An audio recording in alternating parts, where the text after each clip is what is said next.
Okay. You can start, I guess, by telling us your name and a little bit about yourself. My name is Angie Munoz. Angie, where are you from? I was born in Mexico, state of Querétaro, a very, very small town called El Palmar en Cadereyta de Montes. Nice. So tell us a little bit about your family. How many siblings do you have? I am the middle child. I have an older sister. She was born in Mexico as well. And then my youngest sister, Alexa, 14. She was born in Florida.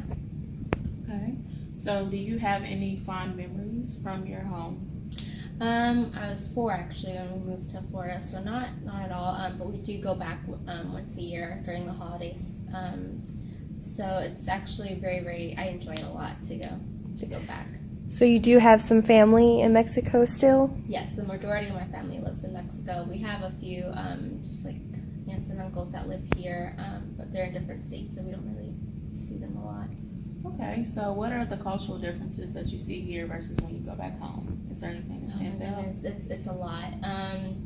I can't tell you like the process of learning 2 different cultures because I was so young when I moved here. So both of them are just like part of me equally, I guess.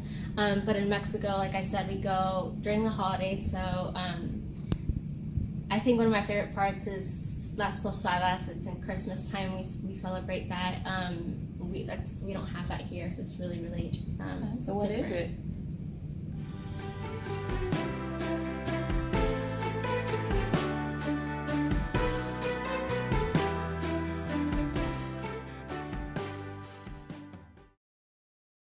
Tell us a little bit about since you came to America when you were so little. So that means that we can assume that you learned Spanish and English at the same time. That's correct? Mm-hmm. Well, Spanish is my native language, Okay. but I did start learning English when I was 4 or 5. It was when I was like placed in just like an English classroom in kindergarten.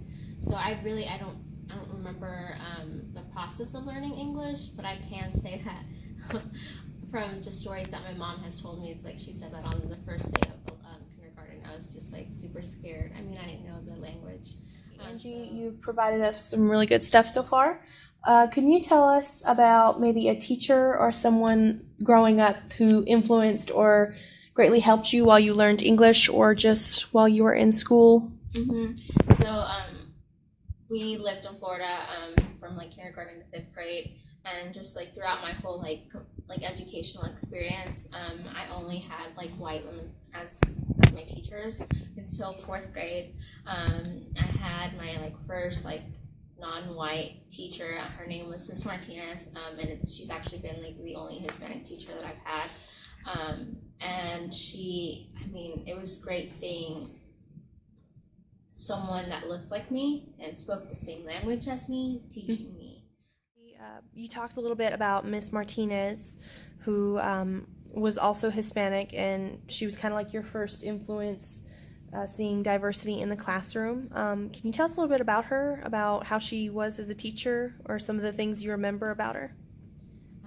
Just one of the things that she like understood like the Hispanic students more than like any other teacher that I've had. She was just like able to like explain our culture better in a way, understand us better, and even for my parents, having like a translator at school was extremely helpful for them. Whenever they had like a question or anything, it's just like they'd go directly to Miss Martinez because that was like the one and only teacher at my school that spoke Spanish. So it really helped them and me. So did you see a noticeable difference in how much your parents helped you with your schoolwork or were involved with your education because of Miss Martinez? In a way, yes. My parents always try to help us even if they didn't really speak the language. When we first got here, my dad spoke only like broken English, but just he had to help his daughters with homework. So even if it was just like reading books to us or finding stuff on the internet to help us, he would always do something to try to help us. But having Miss Martinez, she would like give him like ideas on how to help us with homework, or just if he had a question with our homework that he didn't understand, he'd go to her. Okay. So it seems like having a diverse teacher really helped you. So my question was, have you ever had a time where you had to really like tune into your own identity? Like you're both Mexican and American, and have you ever had a time where you felt pressured to be one or the other, or anything like that?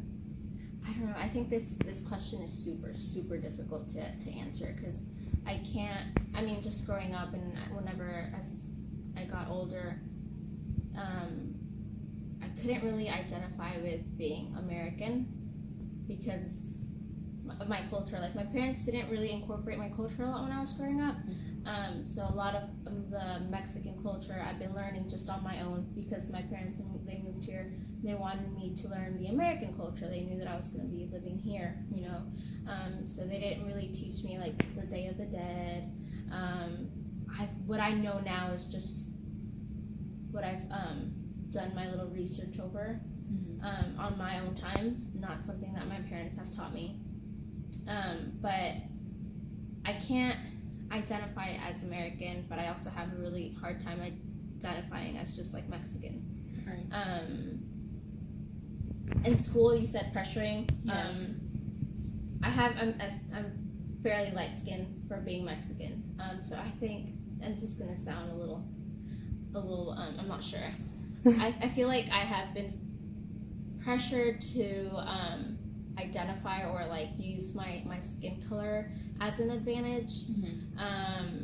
So at times whenever like I felt like there was like racism in school, I was able to fit in with like my white friends because of my skin color, or like able to pretend that I was like just like fully American because of my skin color. But then in Mexico, when I go back, they always like make fun of me in a way because I'm so light skinned. They call me güera, and it's like harder to fit in Mexico, I feel like, than here. So what would you like to see in the ESL community in the future? So right now I'm an elementary education with an ESL minor, and I think for me the ESL minor is like really important. I believe that our student population is extremely diverse now, but our teacher diversity is not at all. And I think that it's important for the students to see or to have a teacher that looks like them, that speaks same language like them, just to see themselves being like represented and represented in their school. So I think it's important that our teacher diversity increases. Do you feel like having that diversity or having someone like Miss Martinez who does have those comparisons with you really influenced your choices and your goals and what you thought you were capable of?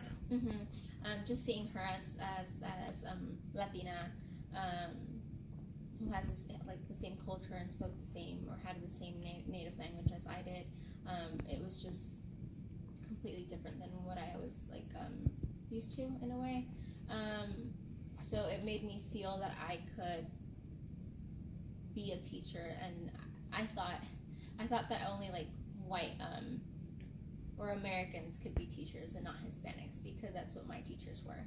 So having her as a teacher really made me like acknowledge or know that I could also be a teacher if I wanted to. So I think it's really important for students to have or see that diversity. What are some things that you would like to see here on out in American public school systems?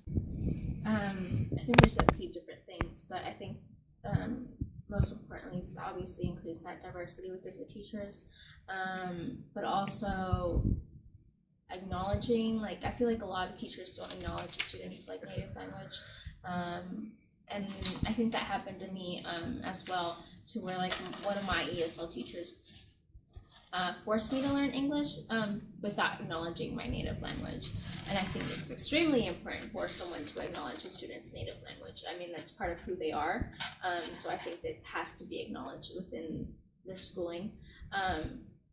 As for me, whenever I lived in Florida, they taught me just only English at school, and they didn't incorporate my native language. So my parents thought that I was in a way losing my Spanish. So they took me over the summer to Mexico, and they like put me in like a summer program for me just to learn how to read and write Spanish because I didn't know how to read and write Spanish, and they said losing my Spanish.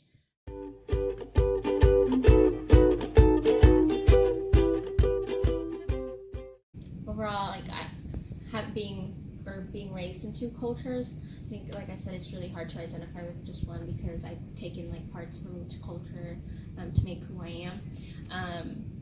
In a way, I can't really like identify with just one culture. Like I'm too Americanized to be Mexican, but I'm too Mexican to be American. Do you kind of resent the fact that some people will treat you like you can't be accepted into either of the genres or either of the fittings? Honestly, I don't think it's growing up in the United States. It's not like they won't accept me because I'm Mexican. It's more my Mexican culture. They're like, oh, you don't. Just a lot of things that I've learned from my American culture that they won't accept in my Mexican culture. So it's actually harder to fit in my Mexican culture than just the United States, I guess. But like I said, both cultures are like part of who I am, and I'm not gonna change that.